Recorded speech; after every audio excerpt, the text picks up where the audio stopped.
오늘의 헤드라인입니다. 국회 예결위가 일본 무역분쟁 소위원회를 설치해 일본 경제보복 대응 예산에 대한 심사를 지원하기로 했습니다.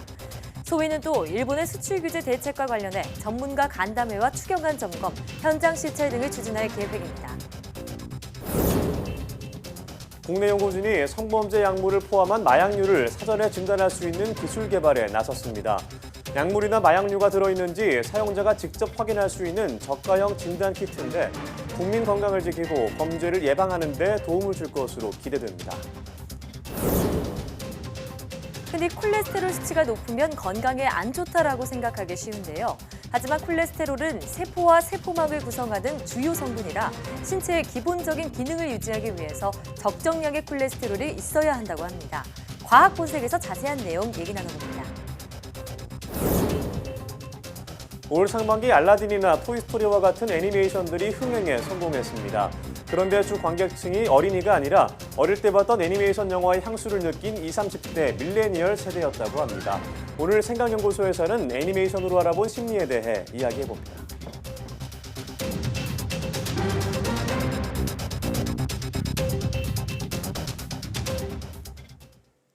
여러분 안녕하십니까? 사이언스 투데이입니다. 국회 예산결산특별위원회는 산하에 있는 일본 무역분쟁 소위원회를 설치해 일본 경제보복 대응 예산에 대한 심사를 지원하기로 했습니다. 바른미래당 예결위 간사인 지상욱 의원은 일본의 수출규제 대응 예산에 대한 원활한 심사를 지원하기 위해 소위가 필요하다며 국회가 초당적으로 국익 차원에서 대처하려는 것이라고 설명했습니다. 소위는 일본의 수출 규제 대책에 대한 관계 부처의 보고를 듣고 전문가 간담회와 추경안 점검, 현장 시찰 등을 추진할 계획입니다.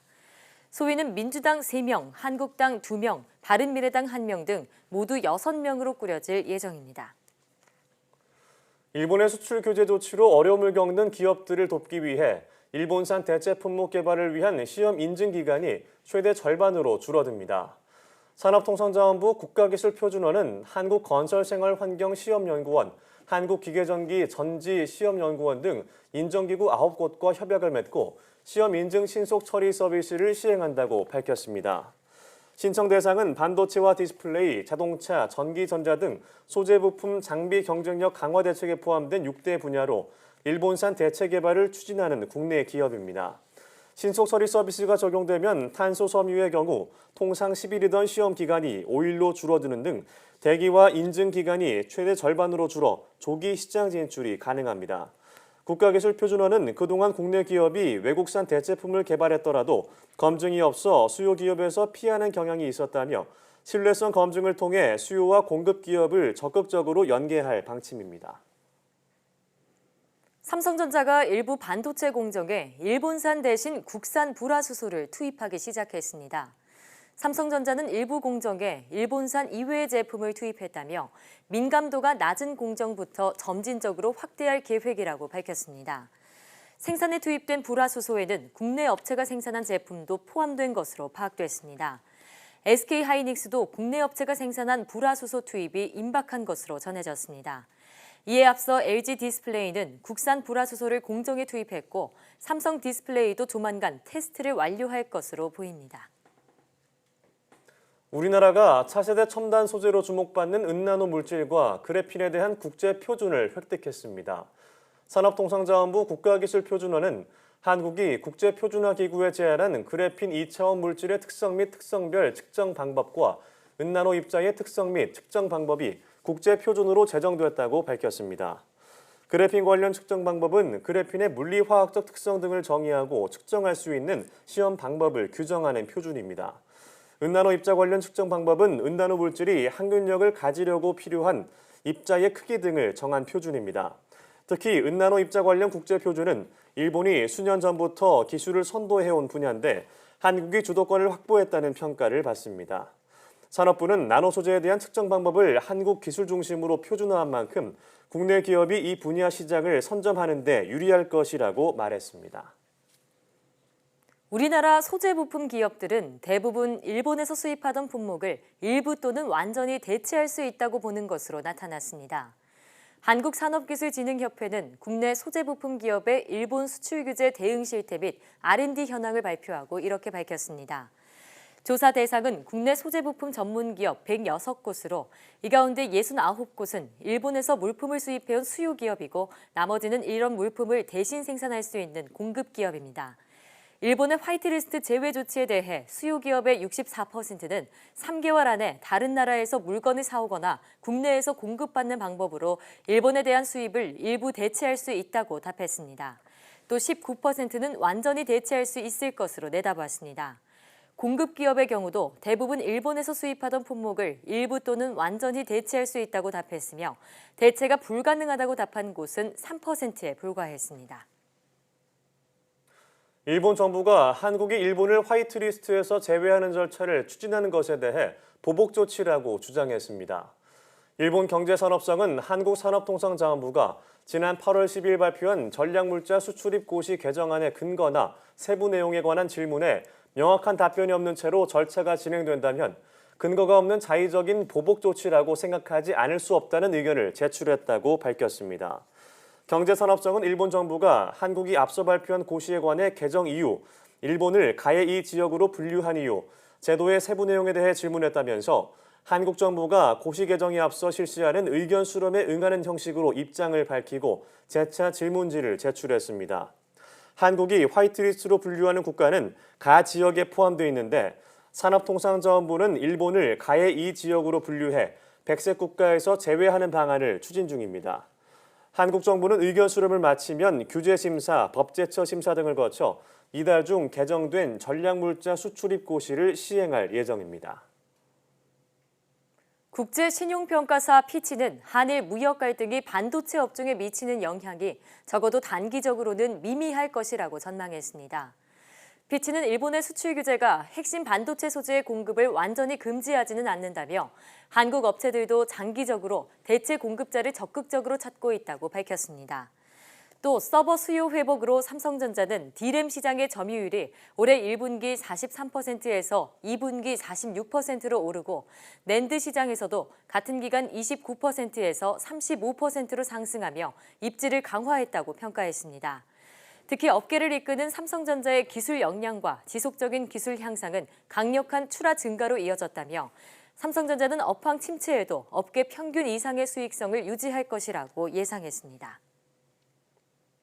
경기도의 한 아파트에서 누군가 주차된 일본산 승용차의 유리를 파손했습니다. 피해 차량 주인의 아내는 일본인인데 반일 감정 때문에 그런 건 아닌지 모르겠다며 두려움을 호소했습니다. 김다연 기자가 보도합니다. 경기도 성남의 한 아파트 주차장. 승용차 뒷유리는 산산조각이 났고 검은 유리 파편은 바닥에 흩어져 있습니다. 조만간 나 들어갔던 거. 내가 그 주인한테 전화했고. 차를 세워둔 하루 사이 일어난 일입니다. 뒷유리가 훼손된 이 승용차는 일본산입니다. 피해자는 누군가 고의로 부순 것으로 보고 곧바로 경찰에 신고했습니다. 경찰은 돌을 일부러 유리창에 던진 것 같다며 최근 한일 갈등과 관련된 범죄인지 조사 중이라고 밝혔습니다. 주변 CCTV 등을 통해서 용의자 특정 그 단계라고 보시면 될 것 같습니다. 반일 감정에 의한 거다 그런 거는 수사를 해봐야지 확인이 될 수 있는 사안 같습니다. 피해 차주는 일본산 승용차란 이유로 공격의 대상이 됐다는 생각을 떨치지 못하고 있습니다.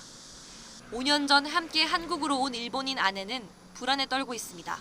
자기가 잘못한 거 없는데 이렇게 범죄를 당하게 되니까 약간 한국에서 사는 게 무섭다고 그래서 트라우마가 생길 것 같다고 그러더라고요.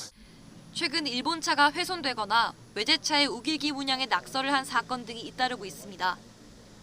반일 감정에 기반한 건지 아니면 최근 분위기를 빙자한 장난인지 아직은 알 수 없지만 분명한 건 애꿎은 피해자만 생기고 있다는 겁니다. YTN 김다연입니다. 일본에서 수입되는 공산품에 대한 관세청의 방사능 검사가 강화됩니다. 관세청은 국회 기획재정위원회에 제출한 자료에서 방사능 검사 장비와 인력 보강을 통해 방사능 검사를 강화할 방침이라고 밝혔습니다. 우선 이번 달 안에 방사능 검출 여부와 종류를 바로 검사할 수 있는 핵종 분석기 12대를 세관 컨테이너 검색센터에 새로 배치하기로 했습니다. 관세청은 또 지난달부터 원자력 안전위원회에서 전문 인력 2명을 보충받아 합동 검역을 실시하고 있지만 원안위 인력을 보충해 전문성을 높인다는 계획입니다. 이와 함께 내년도 검사 인원으로 15명을 충원받았는데 10명 이상 충원할 수 있도록 정부에 지속적으로 요구한다는 방침입니다. 북한 노동신문은 일본 후쿠시마 원전 오염수 방출 계획 문제에 대해 국제사회와 한반도에 핵 재난을 가져올 반인륜적 망동이라며 즉각적인 철회를 촉구했습니다. 노동신문은 정세론 해설에서 아베 정부의 오염수 방출 계획에 대한 언론 보도를 언급하며 적지 않은 나라들이 핵 발전소를 운영하고 있지만 자국의 이익을 위해 다른 나라와 민족의 생존까지 위협하면서 핵 오물을 마구 버리는 나라는 일본밖에 없다고 비난했습니다. 특히 일본이 오염수 해양 방류를 강행할 경우 한반도가 가장 피해를 입게 될 것이라며 지난날 우리 민족에게 헤아릴 수 없는 불행과 고통을 강요하고 오늘날에는 방사능 오염수로 핵 재난까지 씌우려 한다고 주장했습니다.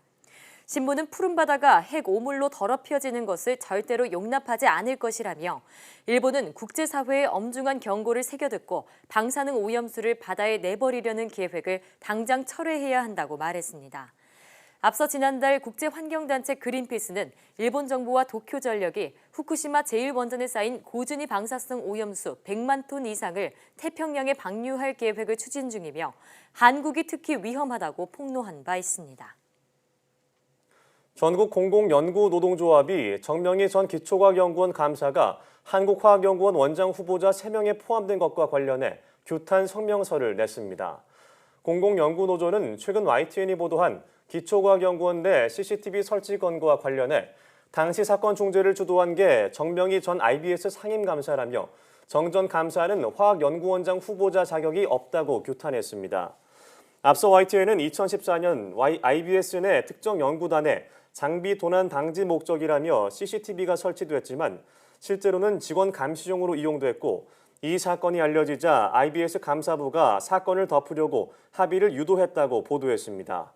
YTN 보도 이후 과학기술정보통신부는 감사를 통해 IBS 감사부의 중재 행위 자체가 무마 시도라고 판단한 것으로 알려졌습니다. 정명희 전 IBS 상임감사는 2015년 2월부터 2018년 5월까지 IBS 상임감사로 역임했습니다.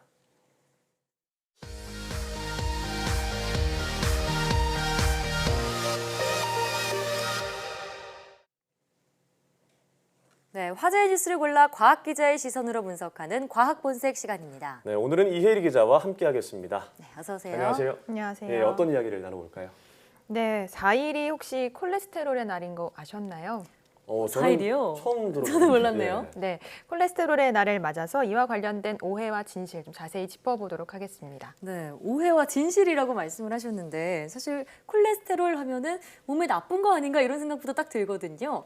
이게 오해일 수 있다는 건지 콜레스테롤 높으면 건강에 안 좋은 거 아닌가요? 네, 아마 대다수 분들이 그렇게 생각하실 것 같습니다. 네. 그래서 콜레스테롤 수치가 낮아야 좋다고 판단하실 수도 있는데요. 하지만 건강에 도움을 주는 콜레스테롤도 있기 때문에 콜레스테롤에 대해서 정확하게 이해하고 있는 것이 중요합니다. 네, 저도 뭐 좋은 콜레스테롤과 나쁜 콜레스테롤이 있다, 뭐 그거 정도만 알고 있는데 사실 정확히 어떻게 좋고 나쁜지는 잘 모르겠네요. 네, 말씀하신 대로 콜레스테롤에는 좋은 콜레스테롤 그리고 나쁜 콜레스테롤이 있습니다. 예. 소위 말해서 LDL 콜레스테롤이 이제 나쁜 콜레스테롤이고요.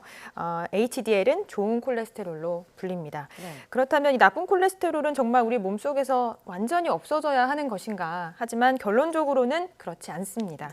나쁜 콜레스테롤이든 좋은 콜레스테롤이든 우리 몸에서 적정량이 있어야 하는 건데요. 왜냐하면 이 종류를 떠나서 콜레스테롤은 우리 몸에서 몸을 형성하는 세포와 세포막을 구성하는 주요 성분이기 때문입니다. 네. 신체의 기본적인 기능을 유지하기 위해서는 꼭 필요한 물질이라고 할 수 있겠죠.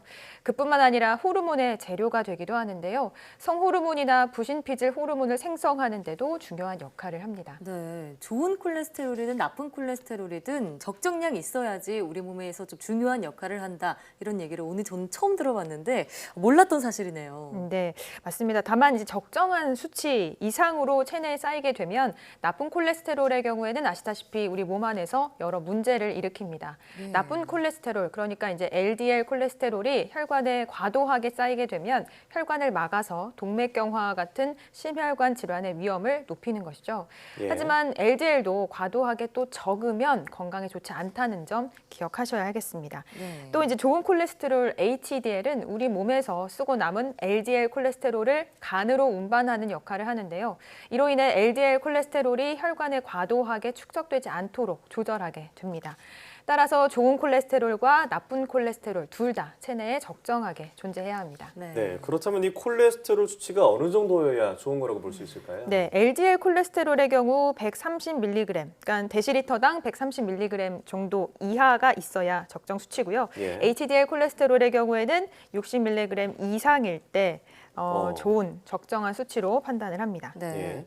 또 우리가 보통 육류나 기름진 음식 많이 먹을 때 콜레스테롤 수치가 높아질 수 있다 하면서 좀 걱정을 하잖아요. 네. 그런데 이런 음식을 평상시에 많이 먹지 않는 분들 가운데서도 콜레스테롤 수치가 좀 높게 나타나는 경우도 있는 것 같아요. 네, 물론 기름기가 많은 음식을 먹으면 콜레스테롤 수치가 높아진다라고 판단하는 것은 어느 정도 일리가 있습니다. 하지만 여기서 중요한 점은 음식을 통해 몸에 들어오는 콜레스테롤보다 더 많은 양의 콜레스테롤이 체내에서 합성된다라는 겁니다. 성인이 하루에 음식을 통해 섭취하는 콜레스테롤의 양은 300에서 한 500mg인데 네. 몸에서는 그보다 훨씬 더 많은 1000에서 1200mg의 콜레스테롤이 만들어지는 겁니다. 네. 이 음식물의 영향도 있지만 몸 안에서 콜레스테롤이 합성한다고 볼 수 있겠군요. 네, 맞습니다. 참고로 여기서 말씀드린 수치는 이제 총 콜레스테롤 양을 말하고요. 네. 체내에서 합성되는 콜레스테롤 양은 어느 정도 이제 조절할 수가 있는데요. 육류를 섭취하더라도 채소를 함께 먹으면 채소 안에 들어있는 식이섬유가 콜레스테롤 합성을 저해하기 때문에 어느 정도 이 수치를 좀 낮추는 데 도움이 됩니다. 네, 다행이네요. 제가 어제 사실 저녁으로 삼겹살을 먹었는데 그렇게 맛있었다고. 네, 쌈을 네. 싸서 먹었거든요. 이렇게 육류와 채소를 함께 먹는 건강한 식습관 개선 중요하겠습니다. 네, 그렇습니다. 고기를 드시더라도 황보 앵커처럼 네. 채소를 함께 이왕이면 드시는 것이 좋겠고요. 지방 함량이 적은 고기 또 좋겠죠. 앞서 또 말씀드린 대로 좋은 콜레스테롤 수치를 높일 방법으로 유산소 운동이 효과가 있다라고 하니까요. 네. 예. 유산소 운동도 꾸준히 하시는 게 좋겠습니다. 네, 사실 저희가 사이언스 투데이 하면서 건강해지는 법은 아주 다 알고 있거든요. 빠삭해요. 네. 근데 이게 사실 실천하는 게 어려운데 한두 살 더 먹기 전에 빨리 실천하도록 하겠습니다. 네. 자, 다음은 어떤 소식 있나요? 네, 이제 얼마 후면 추석이죠. 예. 그래서 그런지 벌써 이제 추석 선물 주고받으시는 분들도 많더라고요. 네. 과한 선물은 좀 부담이 될 수도 있겠지만 뭐 적정한 수준의 선물은 주고받으면서 마음도 나누고 좋은 기능을 할 수 있는데요. 네. 그런데 이제 선물을 받으면 좋기는 한데 남아있는 이 포장재를 어떻게 처리해야 하나 고민되신 분들 분명히 있을 것 같습니다. 예. 네, 아니, 선물을 받았는데 내용물보다 포장이 더 과해서 이거 좀 어떻게 처리해야 되나 곤란했던 경험들 네. 아마 많은 분들이 갖고 계실 것 같아요. 네, 맞습니다. 이 과도한 포장, 특히나 이제 플라스틱으로 만들어진 이런 포장 같은 경우에는 환경에 대한 또 문제를 일으킬 수 있기 때문에 네. 또 이 환경 이슈가 크게 부각하면서 최근에는 이 포장재에도 친환경 코드가 확산하고 있다라고 하는데요. 예. 기존에 사용하던 플라스틱 소재의 포장지 대신에 종이로 대체하기 시작한 겁니다. 예를 들어 뭐 충격을 방지하기 위해서 과일을 감싸는 용도로 사용하던 포장지를 종이 소재로 대체하는 뭐 그런 행위인데요. 예. 이런 추세는 몇몇 대형 유통업체를 중심으로 확산하고 있습니다. 한 업체는 과일 선물 세트에 들어가는 완충 패드나 고정제를 종이 소재로 바꾸게 되면 절감할 수 있는 플라스틱의 양이 연간 3.9톤에 이른다는 분석을 내놓기도 했습니다. 네. 이렇게 되면 이산화탄소 배출량 약 9.1톤을 줄여서 30년산 소나무 1,400여 그루를 심는 것과 맞먹는 효과를 낸다. 와, 이 수치로 들어보니까 생각보다 효과가 엄청난데 정말 이런 움직임이 전체로 좀 확산됐으면 좋겠다는 생각이 드네요. 네. 네, 맞습니다. 그래도 이제 만약에 다 지금 종이로 대체된 건 아니기 때문에 네. 선물 줄 때 이제 부직포 가방에 넣어서 드리는 경우 있잖아요. 이런 부직포 가방, 예를 들면 이제 이런 것들은 사실 분리수거도 되지 않거든요. 그런 경우에는 종량제 봉투에 버려서 처리하시는 게 좋겠고요. 일반 쓰레기군요. 네, 냉동식품에 함께 담겨오는 이 젤 형태의 냉매 많이 예. 보셨을 텐데 요즘에는 그것조차도 물이 담긴 냉매로 바뀌는 추세라고 하긴 하지만 여전히 젤이 담겨있는 냉매가 있기 때문에 예. 이 역시도 종량제 봉투에 버리셔야 합니다. 네. 사실 저도 얼마 전에 택배를 하나 받았는데 우리가 소위 말하는 그런 뽁뽁이 대신에 종이 완충제로 포장이 돼 있더라고요. 네. 이 택배를 받으면서 더 기분이 좋았던 기억이 나는데 기업과 소비자의 노력이 함께 어우러져서 환경까지 보호하는 더 즐거운 명절이 됐으면 좋겠습니다. 오늘 말씀 잘 들었습니다. 네, 고맙습니다.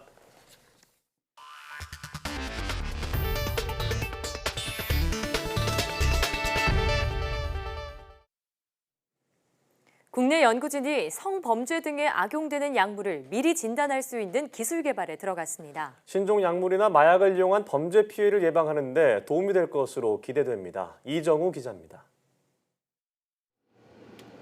현재 국내에서 사용하는 마약 감정 시약은 소변과 혈액, 모발에서 검출하는 사후 감정 시약입니다. 대부분 수입에 의존하고 있는데 값이 비싸고 정확성이 떨어지는 등 여러 문제가 지적됐습니다. 그래서 국내 연구진이 성범죄 약물을 포함해 마약류를 사전에 정밀 진단하는 기술을 개발하기로 했습니다. 저희는 종이 기반의 바이오 센서를 만들고 있는데요. 그것이 그 휴대용 성범죄 약물을 본인이 사용자 스스로가 이렇게 묻혀가지고 검지할 수 있는 저가의 일회용 진단 키트를 만들고 있습니다. 나노 소재를 이용하고 휴대와 사용이 간편하게 종이나 스티커 형태가 될 전망입니다. 이번 연구는 마약과 약물 범죄를 사전에 차단하기 위한 다부처 R&D 연구 사업으로 진행되고 있습니다. 한국생명공학연구원과 경찰청, 전문업체가 참여해 현장 실증 테스트도 진행할 계획입니다. 사후 진단이라든가 그러니까 휴대용 기기, 정밀 기기랑 이제 또 융합이 된다면은 실제로 마약 사범의 사후 단속 그리고 그 국가수에서 활용될 수 있는 기술로 기대됩니다. 이번 연구는 성범죄 약물은 물론 불법 마약류에 대한 사전 사후 진단 기술로 활용돼 국민 건강을 지키고 범죄를 예방하는 데 도움을 줄 것으로 기대됩니다. YTN 이정호입니다. 최근 동물 복지에 대한 관심이 커지면서 건국대 수의대가 해부 실습에 동물 사체 대신 동물 모형을 도입하기로 했습니다.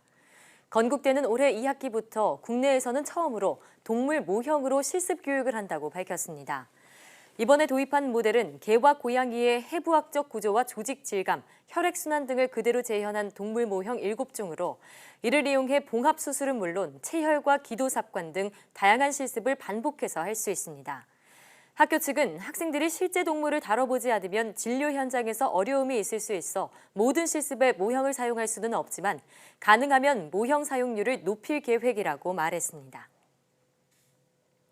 이달의 과학기술인상 9월 수상자로 한양대 물리학과 송석호 교수가 선정되었습니다.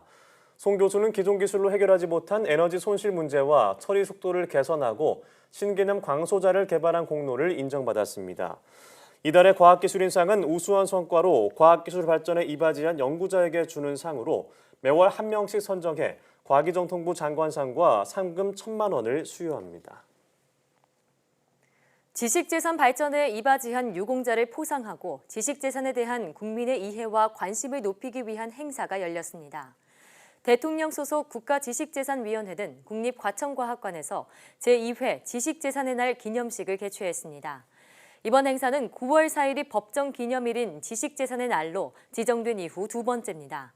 대한민국 지식재산으로 통하다라는 주제로 열린 올해 기념식에는 구자열 국가지식재산위원회 공동위원장과 유영민 과기정통부 장관을 비롯해 지식재산 분야 관계자 400여 명이 참석했습니다. 이 자리에서는 지식재산의 가치를 되새기는 다양한 행사와 함께 지식재산 발전에 이바지한 지자체 3곳과 12명의 개인에 대한 표창 수여가 이루어졌습니다. 그럼 여기서 과기정통부 유영민 장관의 말을 직접 들어보시겠습니다. 5G라든가 AI 시대에 우리가 원천 기술을 확보하고 또 여러 가지 지식을 자산화해서 그것을 권리를 갖고 우리가 보호해주고 하는 것이 어느 때보다도 굉장히 중요하고 그것이 곧 국가 자산이 되고 우리의 미래 먹거리가 되고 또 거기에서 새로운 산업으로 연결되기 때문에 굉장히 중요하다고 생각합니다. 이 지식자산이 서로 또 융합이 되어져서 새로운 지식자산을 낙후하기 때문에 정부는 산학연 할 것 없이 이 지식자산을 제대로 체계적으로 관리할 수 있는 시스템과 이런 것을 갖추는 것이 중요하기 때문에 오늘과 같은 이런 행사가 굉장히 의미가 있는 소중한 행사가 되겠습니다. 지난해 발생한 KT 지하통신구 화재 다들 기억하실 텐데요. 이런 긴급 상황이 발생하면 사람이 접근해서 초기 진화에 나서기가 어려운데요. 네, 5G를 기반으로 한 로봇이 우선 감지해 초동 대처하는 기술이 개발됐습니다. 김현우 기자가 취재했습니다. 지난해 11월 발생한 KT 아현지사 통신구 화재.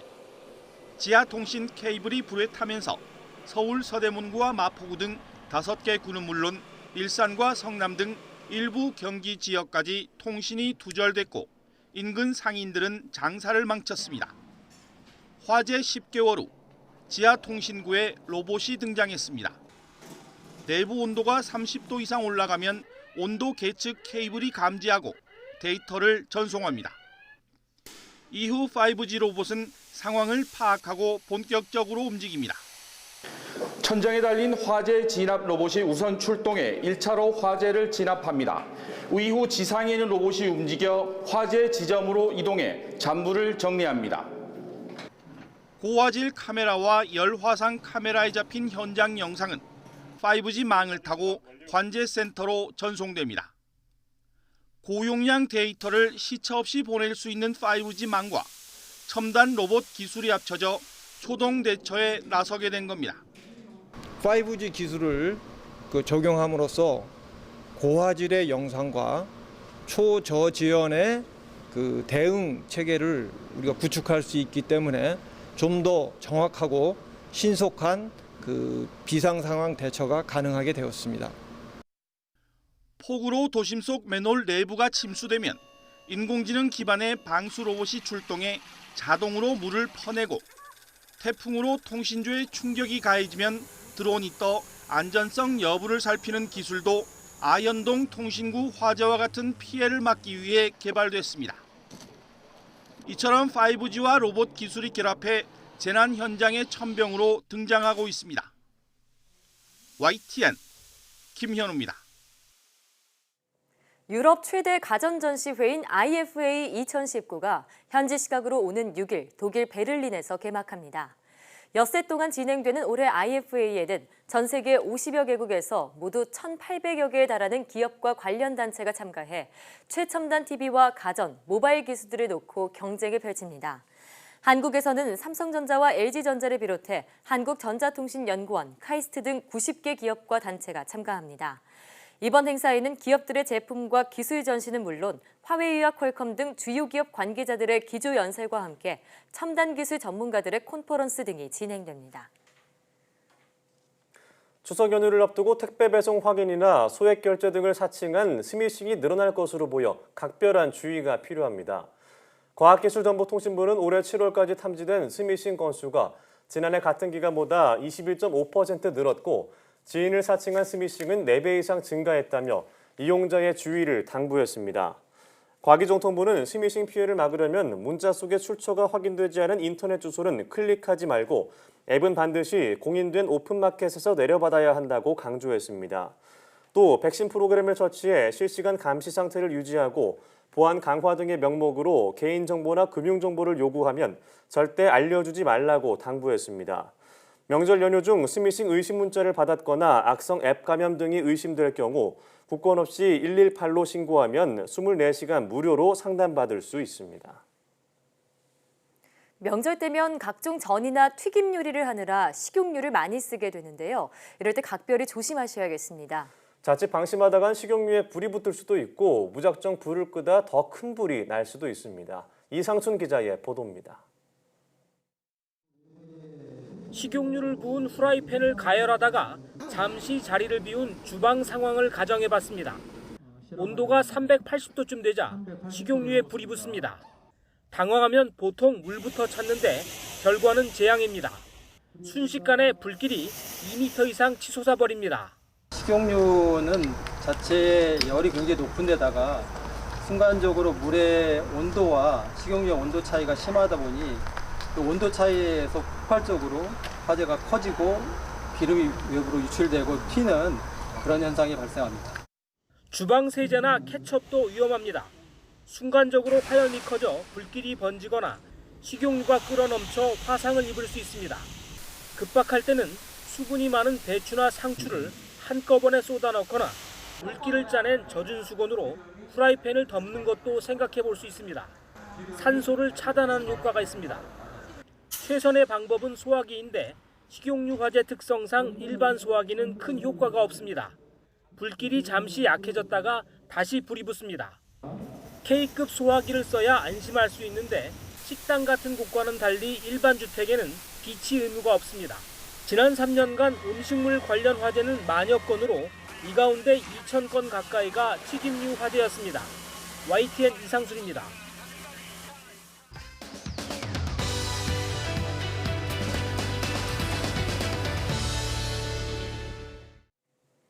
애니메이션은 아이부터 어른까지 전 세대 관객들의 마음을 사로잡으며 인기를 이어가고 있는데요. 이 애니메이션 속 다양한 캐릭터를 통해 그들의 심리를 이해하고 성장하게 됩니다. 네, 그래서 오늘 생각연구소에서는 애니메이션으로 알아본 심리학에 대해 알아보겠습니다. 연세대학교 심리학과 이동규 교수와 함께하겠습니다. 네, 교수님 안녕하세요. 네, 안녕하십니까. 네, 참 올해 디즈니 애니메이션을 좋아하는 사람에게는 최고의 한 해가 아닐까 싶습니다. 맞아요. 최근에 실사화된 알라딘이나 라이온킹도 흥행을 했고 또 이제 토이스토리가 굉장히 인기를 끌었는데요. 딱 1편이 나왔을 때가 제가 딱 장난감을 갖고 놀았을 때예요. 그래서 그런지 동심이 다시 살아나는 생각이 났는데 그 현재 20, 30대 그러니까 밀레니얼 세대가 열광했다는 얘기가 있습니다. 이제 다 큰 어른이 됐는데 이렇게 애니메이션에 열광하는 심리는 무엇이었을까요? 100세 시대의 20, 30대면 아직까지 다 컸는지 잘 모르겠습니다만 어쨌든 성인이죠. 네, 죄송합니다. 아닙니다. 네. 근데 이제 이게 사실 어릴 때 봤던 거에 대한 향수라고 하는 게 정말 우리가 많이 느끼는 보편적인 정서인 것 같아요. 그러니까 재밌는 건 보면은 이게 이제 어릴 때의 애니메이션 속 주인공은 그대로 가잖아요, 이렇게. 가는데 이제 그걸 보는 관객은 점점 조금씩 나이가 들어가니까 뭔가 나이 들면서 잃어버렸던 순수함 이런 것들을 다시 그 시리즈를 보면서 다시 되찾는 것 같은 느낌 그런 게 있죠. 그래서 시리즈를 보는 거가 좋은 것이 왠지 그 친숙함을 느끼고 함께 자라가는 느낌도 있잖아요. 그러니까 이게 단순하게 어떤 그 아이들만 좋아하는 게 아니라 세대를 불문하고 많은 사람들이 그 어떤 환상이라든지 꿈이라든지 순수함 이런 것들을 다시 떠올릴 수 있는 것 같아요. 이 토이스토리는 아이들이 어렸을 때 가지고 노는 그런 장난감, 손에서 떼놓지 않는 그런 장난감이 주인공이잖아요. 저도 그랬지만 어릴 때 아이들 보면은 인형이나 베개나 옷 같은 거 꼭 쥐고 다니잖아요. 그렇게 해서 애착 인형이다 이런 말까지도 부르는데 우리가 아이들이 이렇게 애착 인형을 갖는 심리는 뭐라고 볼 수 있을까요? 네, 이게 이제 사실 보드라운 거 이런 거 좋아하는 분들이 많거든요, 애들이. 근데 이게 주로 고강기에 유아가 특히 가장 두려워하는 게 뭐냐면 엄마로부터 떨어지는 거예요. 엄마가 이제 주 양육자들이 주로 많은데, 그러니까 스스로 사실 그때 유아 입장에서는 뭔가 이렇게 할 수 있는 게 아무것도 없으니까 어머니의 존재라고 하는 건 정말 절대절명에, 그러니까 절대적으로 의존하게 되는 그런 대상이잖아요. 그렇기 때문에 이제 그 유아에게는 상당히 엄마로부터 떨어지는 게 두려울 수가 있는데. 그게 생후 한 8개월쯤 되면 이제 엄마랑 나랑 다르다는 걸 조금씩 알게 돼요. 그러니까 엄마가 나와 다르다는 걸 느끼니까 이게 분리될까 봐 불안해지는 거예요. 일종의 분리불안을 경험하게 됩니다. 그러니까 그때는 이제 사실 이럴 때는 갑자기 만약에 모유수유 같은 걸 끊게 되거나 이러면 불안이 더 이렇게 증폭되게 되는 거죠. 그래서 이럴 때는 사실 봐가면서 아이한테 얘가 나한테 떨어지는 게 아니라 내가 엄마가 아이를 거부하는 것이 아니라 자연스러운 과정이라는 거를 좀 알게 될 때 그때 이제 모유수유를 좀 중단해도 받아들이게 되는 그런 거죠. 근데 이제 그때 뭔가 엄마는 이제 좀 다르고 그 사이에 뭔가 필요하잖아요. 어떤 대상이. 그 대상이 이제 아까 말씀하신 인형이라든지 또 장난감이라든지 때에 따라서는 담요라든지 뭔가 되게 나한테 포근함을 느끼게 하는 그런 거잖아요. 그렇죠. 그래서 이게 있으면은 엄마가 없어도 안심이 되는 거예요. 이 애착 인형이 유아에게 심리적인 안정감을 준다고 말씀하셨는데 사실 이 애착이 좀 집착으로 연결되면 또 문제가 될 것 같습니다. 어떻게 보시나요? 그러니까 이게 이제 정도의 문제가 되겠죠. 어느 정도 그런 그 애착을 보이는 거, 그런 담요라든지 인형이라든지 그건 자연스러운 현상인데요. 너무 심해가지고 만약에 그게 없으면 너무 불안해지는 거죠. 어떤 분들은 성인이 돼서도 자기가 옛날에 사용했던 그 조그만 담요 같은 거 있잖아요. 이런 거가 떨어지게 되면 심각한 불안을 경험하는 경우가 있는데 이런 걸 일종의 블랭킷 신드롬이라고 합니다. 실제 그 부르는 이름이 있는 거죠. 근데 이제 보면 아이들이 그런 불안을 경험할 때 어머니나 그 아버지가 관심을 좀 더 갖고 어떤 메시지를 부모한테 주는지 이런 거를 좀 잘 관찰할 필요가 있는 것 같아요. 네, 그렇군요. 자, 그런데 아이들에게 불안감을 느끼는 상황이다라고 하면은 동생이 태어났을 때 아닐까 싶어요. 그렇죠. 동생이 태어나면 아이들은 실제로 어떤 심리 변화를 겪게 되나요? 그래서 아무래도 이제 경쟁자가 하나 태어나는 거잖아요. 그래서 2017년에 개봉되었던 애니메이션 보스 베이비라는 그게 있는데요. 거기도 보면 동생이 태어났을 때 저 아이들이 어떤 경험을 하게 되는지 아이의 시각에서 잘 그려냈다고 볼 수 있는데요. 거기 이제 어쨌든 형하고 동생이 나오잖아요. 근데 형은 아이가 동생이 태어나기 전까지는 부모의 사랑을 독차지했어요. 근데 이제 동생이 태어나니까 관심이 이제 부모님 관심이 동생한테 주어질 거 아닙니까? 네. 그러니까 지금까지 받았던 사랑을 동생이 다 뺏어가는 것 같은 느낌이 드니까 미워하는 감정이 막 생기게 되고요. 예. 그래서 이렇게 생각하죠. 제 정체를 밝혀가지고 원래 왔던 그 별로 돌려보내야 되겠다. 이런 식의 생각을 하는데 아이들은 동생이 태어난다는 말을 듣게 되면은 흔히 이렇게 묻는데요. 언제 태어나요? 동생 언제 태어나요? 네. 걔 이름은 뭐예요? 그럼 세 번째가 뭐냐면은 오지 말라고 하면 안 돼요. 그럼 위협받을까 봐. 그렇죠. 그런 생각이 네. 드는 거죠. 그러니까 동생에 대해서는 태어난다면 호기심도 있지만 설레임도 있고 그런 것도 있지만 반대로 뭔가 부모님의 사랑을 뺏길 것 같은 그런 질투심 같은 것들이 있는 것 같습니다. 이렇게 이제 인간이 살아가면서 형제 자매 간에 느끼게 되는 경쟁과 질투심 이런 것들을 가르쳐서 형제 간 경쟁이라고 합니다. 네, 일종의 sibling rivalry라고 하는 그 용어가 있는데요. 형제 간에 서로 간에 같이 어떤 뭐 물건 같은 거 나누지 않으려고 하거나 아니면 공격적인 행동이나 태도를 보이거나 어떤 경우에는 몰래 일러 바치기 이런 거를 한대요. 그렇게 해서 이제 되는데 그 형과 동생 사이에 연령차가 적을수록 이런 그 형제 간의 어떤 경쟁이 더 심하게 나타날 가능성이 있고 이거를 잘 해결해야 사회성이 발달될 수 있다고 합니다. 여러 가지 요인에 의해서 결정이 되는데 부모와의 어떤 애착 관계, 양육 태도, 연령, 성별 이런 게 다 영향을 주는데 어떤 사람은 이 시기를 잘 넘어가는 사람도 있고 어떤 사람은 열등감에 푹 빠져가지고 나이가 들어서도 그것 때문에 상처를 입는 경우도 있습니다. 예, 뭐 다시 애니메이션 얘기를 해보자면 이런 애니메이션들은 어떤 캐릭터가 성장하면서 자아 정체성을 확립하는 그런 과정을 보여주잖아요. 그럼 이 유아기 아이들이 이 성장에서 가장 필요한 것은 무엇일까요? 아무래도 이제 유아가 경험해가는 나이가 들면서 경험해가는 체험이 되게 중요한데 체험의 내용과 종류, 그다음에 그거의 어떤 질 같은 게 중요하죠. 그런데 제 생각에는 이제 애착 아까 말씀드렸지만 애착 이론에서 하는 얘기가 상당히 의미 있는데요. 애착 이론에 의하면 유아가 가장 주 양육자하고 어떤 정서적인 유대 경험을 갖는가. 이것이 왜 중요하냐면 나이가 들어서 그 아이의 성격 형성에도 영향을 주기 때문에 그렇습니다. 보통 이제 이럴 때 애착의 이제 내적 작동 이론이라는 게 있는데요. 그건 뭐냐면 유아가 어떤 그 부모 주 양육자의 관계를 통해서 자기가 이제 깨닫게 되는데 두 가지를 깨닫습니다. 하나는 자기 자신에 대해서 긍정적으로 볼 수도 있고 부정적으로 볼 수도 있고 또 타인이나 세계에 대해서도 긍정적으로 볼 수도 있고 부정적으로 볼 수도 있고 그러니까 2 곱하기 2니까 모두 네 가지의 조합이 가능한 거죠. 이런 걸 따라서 이제 어떤 애착 유형이 결정이 되는데 이게 나중에 성격과도 관련이 된다고 합니다. 네, 이 네 가지 애착 유형이 나중에 커서도 성격을 좌지우지하게 된다 말씀해 주셨는데 네 가지 애착 유형 구체적으로 어떤 건지 설명해 주시죠. 네, 뭐 생각해서 그러니까 만약에 이제 애착 그 결과로 유아가 나를 좋게 생각하는 나에게 긍정적이고 타인에게도 긍정적이면 어떨 것 같습니까? 인간관계 원만하겠죠. 그러니까 안정형 애착이라고 얘기를 하고요. 자기 자신에게 대해서는 상당히 긍정적인데 다른 사람에 대해서는 상당히 부정적이에요. 사람 피하게 되겠죠, 그 사람을. 그러니까 일종의 회피형 애착이 있을 수가 있고요.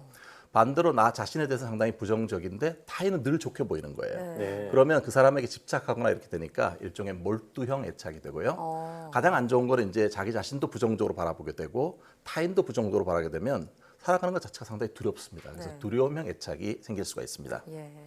근데 이제 이게 나중에 성격하고 좀 관련되고 그러는데 제 개인적인 생각으로는 유아의 성장이 제일 중요한 것 중에 하나는 내가 누군가에게 완전히 수용되는 경험. 그래서 내가 괜찮은 사람이라는 거를 경험하는 게 중요한 것 같아요. 일종의 자기 가치감을 경험해야 나중에 그 대인 관계에서도 훨씬 더 원만하게 되지 않나 싶습니다. 예, 저희가 성장 얘기라고 했지만 앞서 말씀하신 대로 100세 시대이기 때문에 아직 우리는 성장의 과정 중인 것 같습니다. 자, 우리가 올바르게 성장하기 위해서는 어떤 방법이 필요할까요?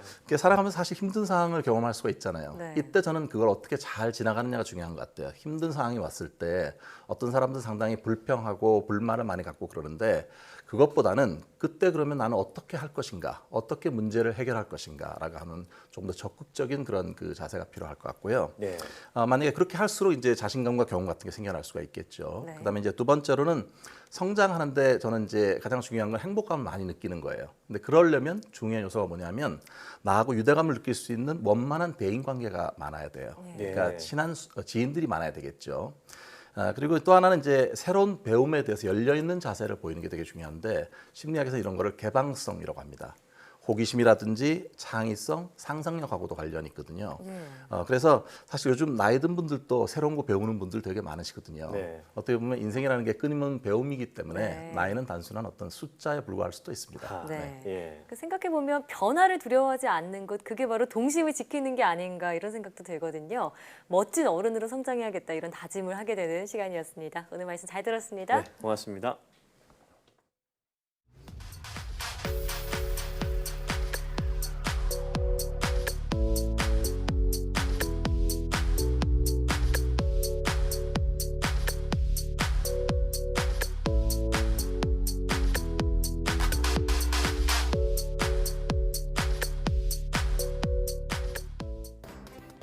아이가 대여섯 살이 됐는데도 인형이나 담요 같은 특정한 물건을 놓지 않는다면 어떻게 해야 할까요? 네, 이때 억지로 물건을 떼어놓으려고 하는 것은 좋지 않습니다. 오히려 좋아하는 장난감을 가지고 놀면서 다른 물건에도 관심을 가질 수 있게 놀이를 확장해 주는 것이 좋다고 하고요. 네, 또 아이가 부모의 사랑을 느낄 수 있는 자연스러운 스킨십을 통해서 심리적인 안정을 주는 게 좋다고 하네요. 네, 사이언스 투데이 오늘 저희가 준비한 소식은 여기까지입니다. 함께해 주신 여러분 고맙습니다.